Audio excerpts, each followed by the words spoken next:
my friends, thank you for stopping by again. I wanted to talk to you about these shells I picked up at the beach the other day. Are these cockles, do you know? I think they're cockles. I was at the beach the other day and I always like to collect shells because now we've got our holiday whare, our caravan. I like to decorate the garden with shells. I'll show you the shells I've got because I noticed something as I was picking them up which had not occurred to me before. So let me show you what I saw. So here are my shells and I think they're cockles, I'm not sure. That's a nice big one. I was going for the big ones. I thought that they were all white shells, but I found that there's actually a bit of variety from shell to shell. Let's have a look. You know, some of them have little stripes. I don't know what causes that, but it's on the inside as well. Stripey shells, not so stripy shells, some darker shells, and oh, isn't that pretty? I actually like these ones. They're just such a nice shape. Please don't use it as an ashtray. Apparently they're good to eat, but I don't eat seafood, so I wouldn't know. This made me think very thoughtful thoughts. I wonder what patterns I can make. Firstly, I thought, what's the point of them having different patterns on them? I wondered if cockles, assuming that they are cockles, could tell one cockle from another cockle. Oh, I like that one. And so I got to thinking, do cockles have any kind of colorism? I kind of think, well, maybe they don't because they're all over the place and they're all mixed in together. I rather like that one too. Oh, it's a ginger. Now, does this ginger get teased by this nice white cockle going, yeah, ginger, ginger, you have no soul? I don't think so. Or does this nicely tanned cockle go, ew, splotchy, dark cockle, don't like you? Is this cockle subject to bullying? Or this one, being like a mixed cockle, doesn't know whether it's dark or light? And this one, like, is this some kind of mutant birthmark? I don't think that the cockles have any kind of colour issues. I think they're all mixed in together and they probably, in their own little cockle world, get on well. I don't know, do cockles like breed? Well, obviously they do. I don't know quite how it works with a cockle, but do they, like, are they gender orientated? Well, hey there, beautiful.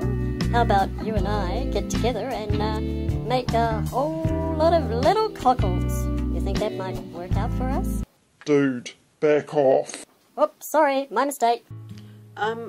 Maybe cockles can't actually tell each other apart as well as I thought.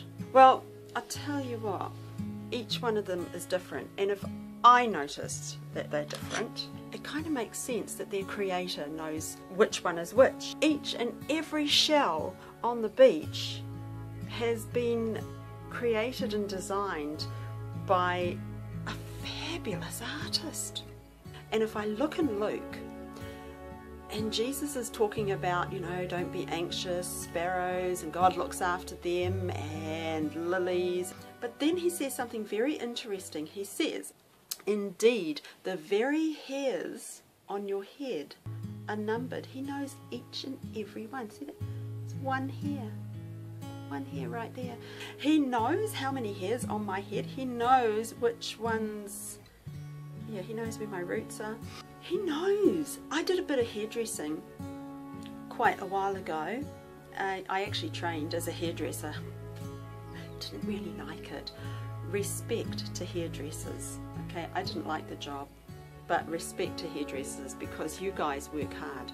But I learned in my theory that there's a whole lot going on inside the hair. The hair shaft itself. There is so much going on. There's that whole matrix and helix and stuff I can't actually remember. Oh my gosh, you're worth something. God knows the number of hairs on your head. Holy moly! I don't know how many I've got on my head, but he actually knows because he designed each and every one of them. He designed this unruly mop. He loves me just as I am. I would imagine when Jesus was giving that talk, if Bobby McFerrin were around at that time, he would have gotten up and said, "Don't worry, be happy, don't worry, be happy." That is an awesome song, isn't it? So I want to tell you today, you are worth something. You are worth something to God. He values you so much that He knows how many hairs are on your head. He knows how many stripes are on this cockle. He can tell each and every one of them apart. I think that's exciting. He can tell each and every one of us apart. You know, some people can't tell one dog from another. What kind of people are they? I can. I love dogs. God can tell each person, each cockle. He is amazing, and you are worth something to Him. You are worth it. He knows you, and so He values you. Don't ever forget that. So I want you to know you are worth God's love, and you are worth His sacrifice. You know, this message in Luke about all the hairs on your head being numbered, so important. I think He repeated it. Well, He didn't repeat it. I think Matthew repeated it. I don't know who wrote it first, Matthew or Luke. But it's in the Bible more than once. You are worth something. God knows the number of hairs on your head, and He knows all about stripy cockles. Take care now.